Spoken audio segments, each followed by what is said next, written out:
महाराष्ट्र के पाथरी गांव में साईं बाबा का जन्म 27 सितंबर 1830 को हुआ था।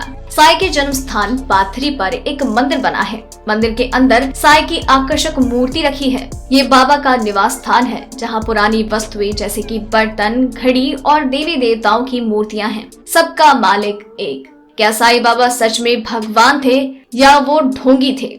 पहली बात, क्या साईं बाबा ढोंगी थे? पहले तो हमें ये पता होना चाहिए कि ढोंगी किसे कहा जाता है। हर ढोंगी इंसान का एक उद्देश्य होता है, जिसे हासिल करने के लिए ये लोगों का विश्वास जीतकर अपना उद्देश्य पूरा कर लेते हैं और फिर लोगों को धोखे में रखते हैं। लोगों का विश्वासघात करना ये ढोंगी आदमी का लक्षण होता है। इसका जीवन स्वार्थ से भरा हुआ होता है। साईं बाबा पर सवाल क्यों?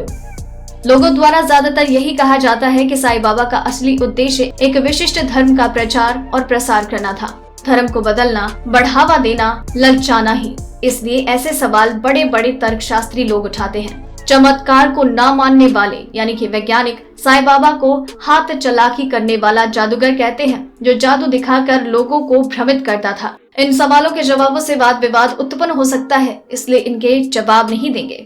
दूसरी बात, क्या साईं बाबा भगवान थे? साईं बाबा में भगवान जैसे गुण थे? नहीं, साईं बाबा में कोई भगवान जैसे गुण नहीं थे। वो तो खुद को महज एक फकीर समझते थे। अल्लाह भला करेगा ये बार बार बोलते थे, तो यहाँ उनसे भी बड़ा कोई है ये बार बार दिखाते थे। इसका मतलब भगवान कोई और है जो हमारा भला करेगा। उनका जीवन का उद्देश्य क्या था आज तक स्पष्ट नहीं है, लेकिन दौलत, शोहरत अगर वो चाहते तो उनकी दासी बन जाती। हर तरह के सुख लोग उनको देने के लिए तैयार थे। वो देहांत तक टूटी फूटी मस्जिद में रहे, कपड़े, खाना, रहना सब कुछ मिल जाता इस अवलिया को। ज्यादातर लोग अपनी परेशानियां लेकर उनके पास आते। धर्म के बारे में उन्होंने कुछ भी नहीं कहा या बोला। उल्टा अंग्रेज उनसे परेशान थे कि ये लोगों का एकीकरण कर रहा है।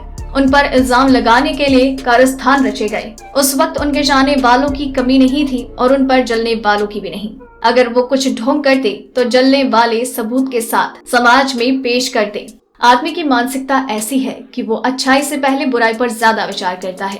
एक कलंक इंसान की प्रतिष्ठा कलंकित कर देता है और सच ज्यादा दिन नहीं छुपता।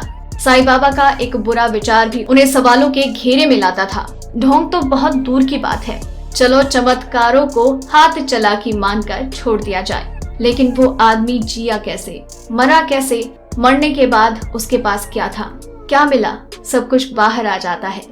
उनके जीते जी भक्तों की संख्या बढ़ती जा रही थी और आज भी बढ़ती जा रही है। ये ढोंगे इंसान के लक्षण कतई नहीं, एक जागृत संत अवलिया के जरूर हैं।